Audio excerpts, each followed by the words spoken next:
안녕하세요. 반갑습니다. 재테크는 여호수아처럼 데나리온 김강주입니다. 반갑습니다. 덴나리온의 김우수입니다. 와. 자, 요즘 월드컵 축구하죠, 그죠? 그렇죠. 보셨습니까? 예, 월드컵 역사상 최초로 중동에서 겨울에. 그렇죠. 근데 정말 대단해요. 그라운드 전체를 다 에어컨 해가지고. 그러니까요. 정말 대단한 축구. 그래서 월드컵 축구본이라고 밤잠을 설치는 한국도 네. 요즘 잘하고 있어요, 그죠? 네. 분들이 많은데 우리가 월드컵 축구를 보면서 자산 관리도 정말 축구처럼 하는 것이 좋다.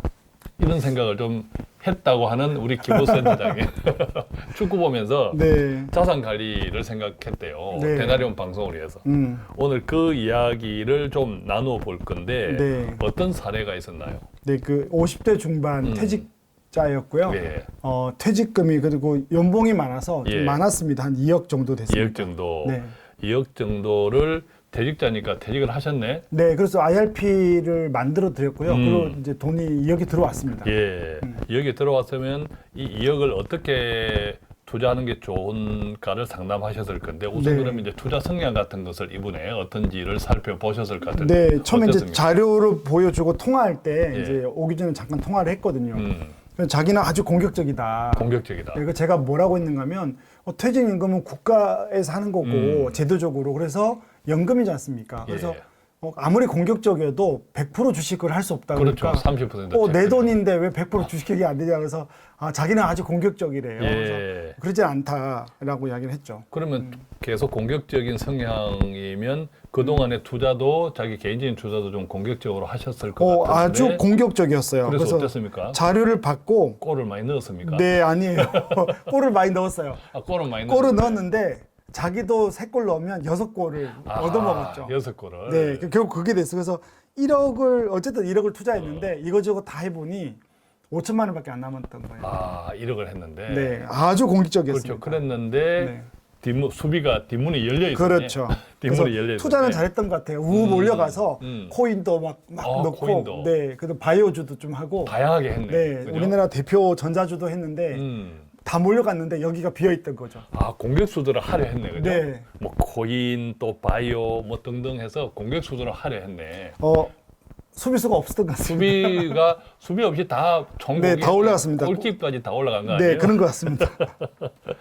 자, 그러면 이처럼 공격적인 성향인데 이것을 아까 우리가 자산 관리를 축구를 보면서 자산 관리를 생각했다고 네, 하는데 어떻게 네. 좀 적용을 했었나요? 네, 실제로 이렇게 축구를 보면 우리가 골을 넣으러 공격이 되면 뭐 우리가 저도 잘 모르지만 예. 4-4-2나 예. 뭐 앞에 2명 되고 잘 안 해.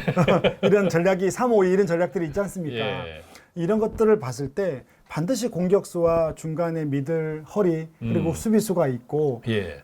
되게 잘하는 축구는 수비를 잘하더라고요. 수비를 잘하. 네, 그러니까 예. 결정적인 골을 안 넣고 자기가 한 골 넣는데 맞아요. 그러니까 이게 수비를 잘한다는 게 상대방이 기를 죽게 만들더라고. 그렇죠. 상대방이 공격해 왔는데 수비가 단단하면 그럼요. 이게 상대방의 그냥 기운을 에너지를 떨어뜨리는 역할도 하더라고. 어디서 들어오더라도 다 막아내는 개념이거든요. 이것은 이제 자산 관리를 보면 예. 사이클이 있잖아요. 사이클. 좋을 때도 있는 거죠. 좋을 그렇죠. 때도 있지만 반드시 비가 오는 날도 있거든요. 그럴 때 중요한 거죠. 그렇군요. 그러면 축구처럼 뭐 4-4이든지 3-5이든지 어쨌든 네. 이렇게 공격만 11명이 다 골키까지 공격만 네. 하는 것이 아니라 네네네.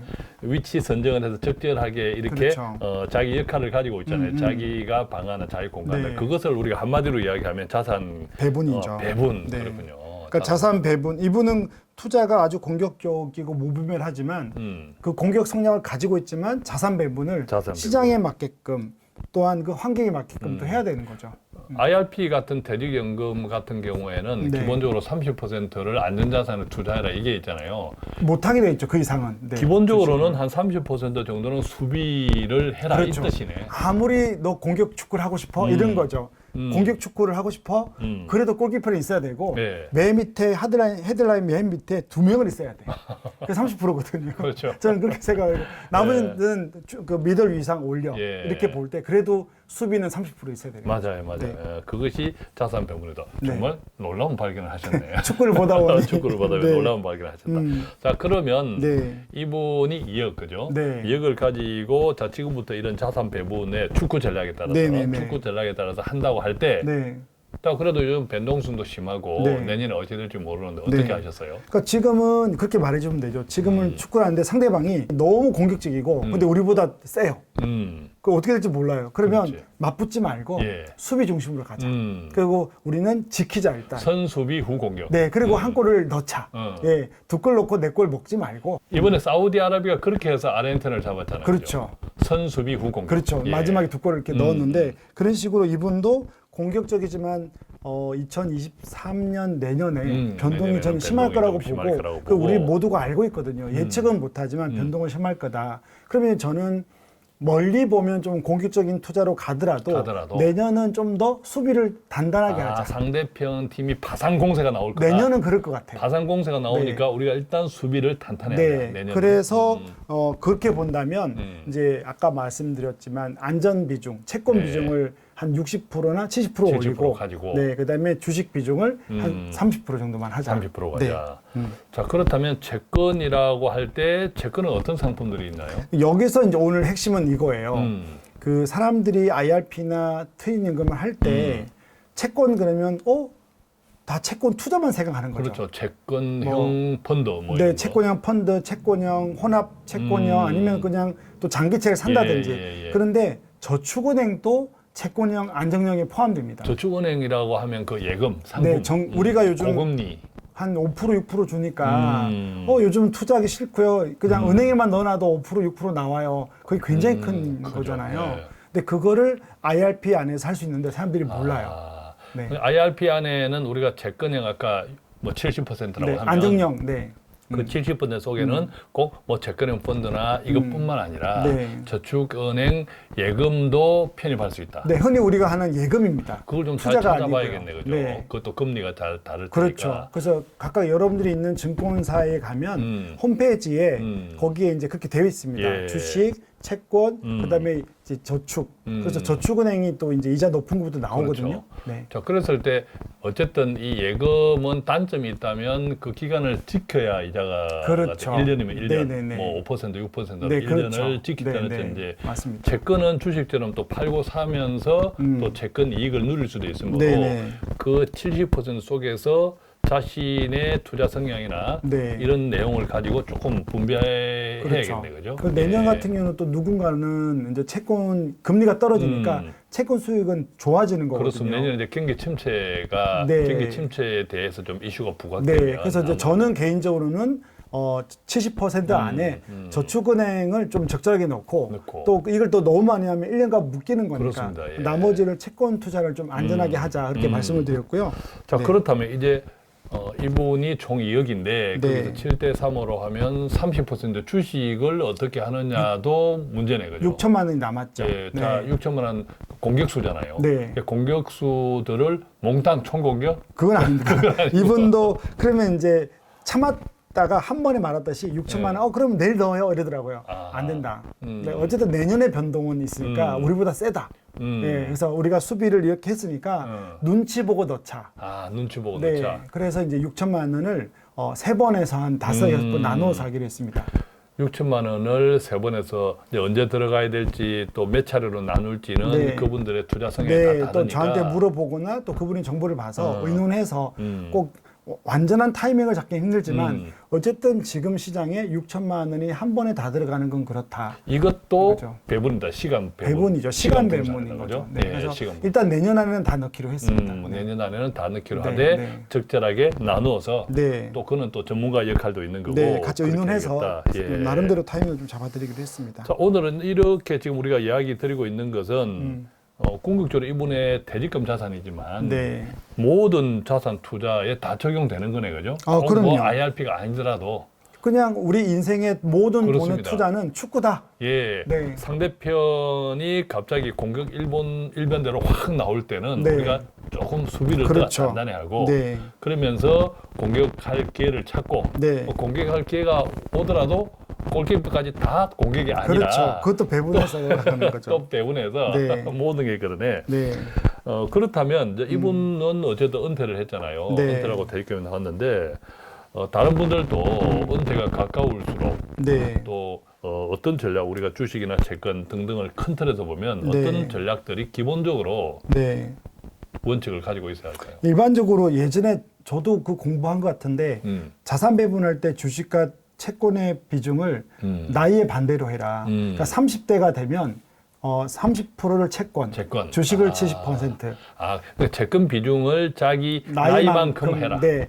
아니면 좀 더 높여라. 그 높여라. 50대 이분이 이제 50이 곧 60이 되면 최소한 채권 비중은 한 50%를 가져가라. 이것도 나쁘지 않는 것 같아요. 자, 그 채권 속에 요즘 예금도 포함되니까 그럼요. 그 그렇게 점도 포함되는 중요한 포인트 거여서 같고. 결국 은퇴가 가까워올수록 채권 비중을 조준해서 좀 더 안전하게 가라는 거죠. 그러니까 이것은 꼭 직장인들이 아니라도 자영업자분 그렇죠. 모든 사람한테는 네. 나이는 먹으니까 네. 아무래도 일을 소득 활동을 왕성히 할 수 있는 네. 시간이 점점 줄어드니까 다 참고하시면 되겠네요. 또 하나 제일 중요한 게 채권 투자입니다. 예.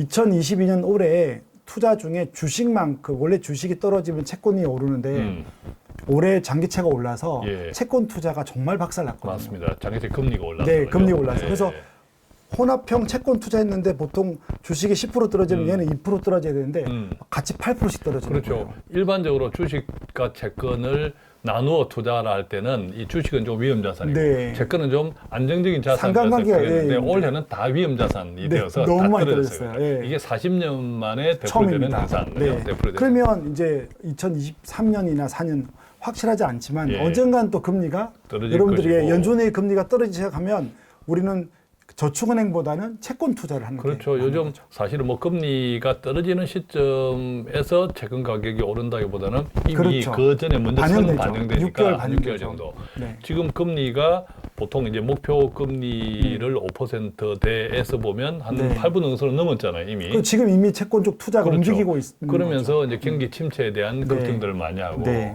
이렇게 되면 급격한 금리 상승은 이슈가 사라지면 네. 금리가 조금 오르더라도 네. 오히려 이제 채권이 조금 그렇죠. 주목받는. 네. 그리고 이제 이게 한 6개월, 1년간 선행지수로 나타나면서 수익이 나기 시작하고 예. 뒤따라서 이제 증시가 올라가고 뒤따라서 부동산이 올라가는 이 사이클이 한 1, 2년마다 이제 따라가는 거죠. 지금 우리는 굉장히 중요한 그리고 기회를 포착할 수 있는 시간을 살고 있네요, 그죠? 그렇죠. 한 예. 내년 한 2, 3년 동안은 기회가 올 거다. 이때 우리가 축구를 네. 그죠? 수비와 공격 이 네. 편성을 어떤 4-4-2 그렇죠. 또 3-5-1 네. 어떤 전략으로 가느냐가 굉장히 중요하네요. 네, 그리고 상대가 공격선들이 지쳐 있을 때, 지쳐 체력이 있을 때. 떨어져서 아하. 침체가 올 때, 또 예. 우리는 정비해서 예, 그때 정비해서. 또 몇 번 넣어서 딱 넣어버리는 그렇죠. 거죠. 또 필드에 다른 보충 선수들, 그럼요. 현금 자산, 네. 그걸 가지고 적절하게 또 투입하는 그럼요. 시기 지나. 네. 야. 그래서 유효스팅으로 바로 그냥 골을 넣는 야, 분들이 오늘 필요하다. 우리가 대나련 우리가 다음에는 월드컵 한국 대표 선수로 네. 나갈 준비를 한다면 많은 분들이 또 응원해주지 않을까 네, 생각도 네. 듭니다. 자, 오늘은 이렇게 비록 퇴직자의 퇴직연금 IRP를 가지고 어떻게 운용 관리하는 것이 좋을까라고 시작했지만 굳이 퇴직자가 아니더라도 네. 모든 사람들에게 자산 관리를 어떻게 하느냐가 좋은 사례가 되었던 듯하고 특히 요즘 이제 축구 월드컵 이것을 보시는 분들이 많은데 축구를 보면서 자신의 자산 관리를 한번 적용해봐도 괜찮을 것 같아요. 오늘 근데 기억이 축구밖에 기억 안 나면 안 됩니다. 예. 저희는 어떻게라도 저희 크리스찬 가정들이 하나님께서 우리 각자에게 맡겨주신 그 재정을 복되게 누리면서 네. 늘 하나님께 은혜되는 하나님의 은혜에 감사하면서 하나님께 영광되는 그런 삶을 누릴 수 있도록 오늘도 조그만 팁을 제공해 드렸는데 도움이 되었기를 바랍니다. 저희는 여기서 마치겠습니다. 고맙습니다. 감사합니다.